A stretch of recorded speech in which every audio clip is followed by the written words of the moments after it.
Have you ever met someone who seems to live in their own world? The person who stares out the window during meetings, takes forever to respond to simple questions, and somehow turns every conversation into something deeper than you expected. Today, we're diving into the psychology behind deep thinkers and why they process the world so differently. Most people don't realize that deep thinkers aren't just overthinking random stuff. Their brains are wired to process information on multiple levels at once. While you're listening to what someone says, they're analyzing tone, body language, context, and 15 possible meanings hidden between the lines. It's like having a mental supercomputer that never stops running background programs. Scientists have discovered that deep thinkers have heightened activity in the default mode network, the part of the brain that lights up when you're not focused on a task. For most people, it's what makes your mind wander.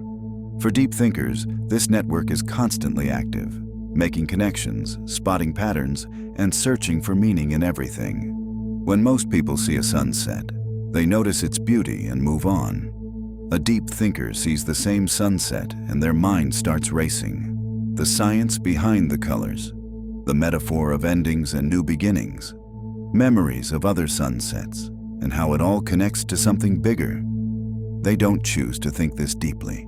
Their minds simply won't stop. This is why deep thinkers often seem distant or preoccupied. They're not ignoring you, they're processing reality on a different frequency. While you're having a surface-level chat about the weather, their mind is already wondering what your comment about rain says about your mood. Psychologists call this high trait introspection. Deep thinkers don't just analyze the world around them, they analyze themselves too. They're aware of their awareness, thinking about their thinking, questioning their questions. This creates a paradox. They're extremely self-aware, yet that awareness can trap them in cycles of doubt. They know why they feel what they feel, where it comes from, and what it might lead to. But understanding too much about your own emotions can make it hard to simply live in the moment. Deep thinkers often seek solitude, not because they're antisocial, but because they need space to process the constant flood of information. Social interactions can be exhausting when you're tuned in to every subtle cue and emotional undercurrent. Alone time helps them sort through it all. They're also selective about relationships. They value authenticity and have little patience for superficial connections. They look for people who match their depth, those who aren't afraid of silence or real conversation. Another defining trait is emotional intensity.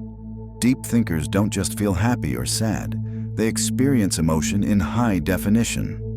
A compliment can make their week, while an offhand remark can trigger hours of reflection. But this isn't a flaw. It's a different way of experiencing life that brings both extraordinary insight and unique challenges. Their heightened sensitivity makes them emotional barometers. They walk into a room and immediately sense tension others miss. They pick up on a friend's subtle tone shift or the unspoken conflict in the air. Their emotional radar is always scanning. That perception comes with a cost. Deep thinkers absorb emotions that aren't theirs, the stress of coworkers, the sadness of strangers, the collective anxiety of everyone around them. By the end of the day, they're drained from processing the world's emotions as if they were their own. That's why they need to retreat and recharge. Canceling plans or staying home isn't antisocial behavior, it's recovery. Solitude helps them separate their emotions from everyone else's. Deep thinkers rarely take things at face value.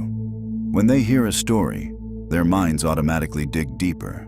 Motives, patterns, unspoken meanings. They question everything, not to be difficult, but to understand the truth beneath the surface. This extends to every area of life. They don't follow traditions blindly. They want to know why systems, beliefs, and norms exist.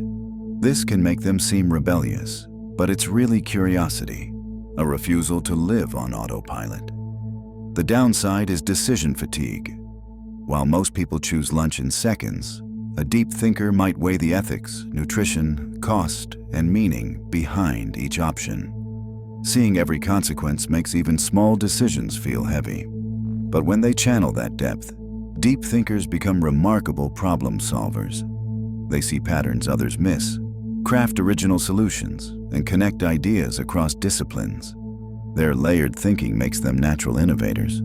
If you recognize yourself in this, don't see it as a flaw. Your depth is your strength. The world needs minds that see beyond the surface, the ones who ask the hard questions and challenge simple answers. Whether you're a deep thinker or you love one, remember that this isn't something to fix. It's something to understand, appreciate, and protect. Drop a comment and share your story.